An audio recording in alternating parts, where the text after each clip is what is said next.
دوستان نهایت محترم، برادران و خواهران عزیزم، السلام علیکم و رحمت الله تعالی و برکاته.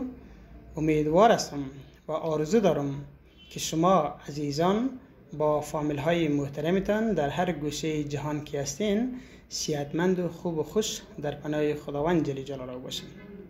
برادر شما بنده انجینر نعمت الله شاهین، فرزند اعلی قدر ارباب بخشلیبای، یک تن از سربازان حضرت الحاج سید منصور نادری و از رهروان جنت مکان شادروان و زنده یاد حضرت سید نادرشاه خان حسینی کیانی و همچنان دوستدار، عامی و طرفدار اعلی قدر حقانی صاحب در حکومت امارات اسلامی افغانستان که فعلا به صفت فعال اجتماعی و فرهنگی در نظام امارات اسلامی افغانستان و همچنان عضو انجمن فرهنگی اجتماعی سید نادرشاه خان حسینی کیانی که در کانادا در شهر تورنتو دفتر مرکزی هستند، بنده در افغانستان وضعیت دارم. الحمدلله.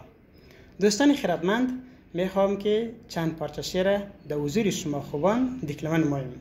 چنانچه پیر و پیشوای ما، رهبر و آقای ما، معلم و مفسر قرآن، عالم دین، صوفی پاکباز، عارف بالله حضرت سید نادرشاه خان حسینی کیانی مهربانی کرده میفرماید: فقیرم خرقه پشمینه دارم ولی مهری بوتی در سینه دارم. ز پشمی میش دارم خرقه در بر، دلم باشد به نور حق منور. کفی خاکم نگویم نوری پاکم، ز خود آگاه فقیری در ناکم.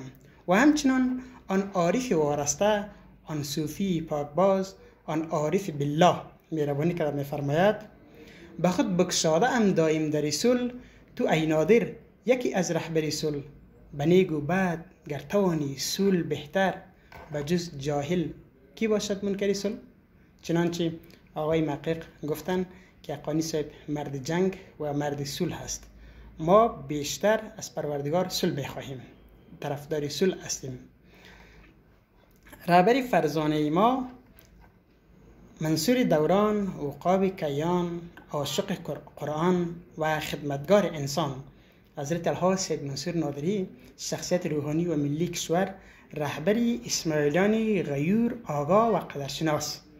اسماعیلیانی معتاد و نادان و جاهل و ناسپاس نه، اسماعیلیانی که آگاه، غیور، قدرشناس و مومن است. سید منصور نادری رهبری اوناست.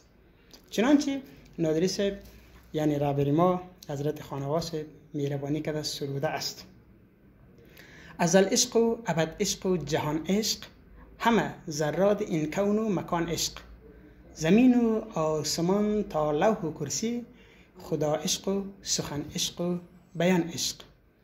در این روزها خیلی خرسند هستم به مناسبت گشایش نمایندگی انجمن فرهنگی اجتماعی سید نادرشاه خان کیانی در شهر کلگری کشور کانادا، به خاطری که این جوانان غیور، این اندیشمندای عصر، این مردان با غیرت، این مریدان مخلصی سید نادرشاه خان کیانی بعد از 53 سال یک بار دیگر خواست نام درخشان او را دوباره درخشش دهد.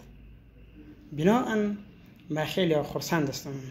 بنا به همین لحاظ خرسندی میخوایم من بعد بعضی اشعار سید نادرشاه خان حسینی کیانی را و همچنان از رهبر فرزانه ما و همچنان از جوان نامنیک شاعر عصر خود شهید سید نوردین رونق نادری صاحب گاه دکلمه کرده در حضور شما دوستان تقدیم نماییم.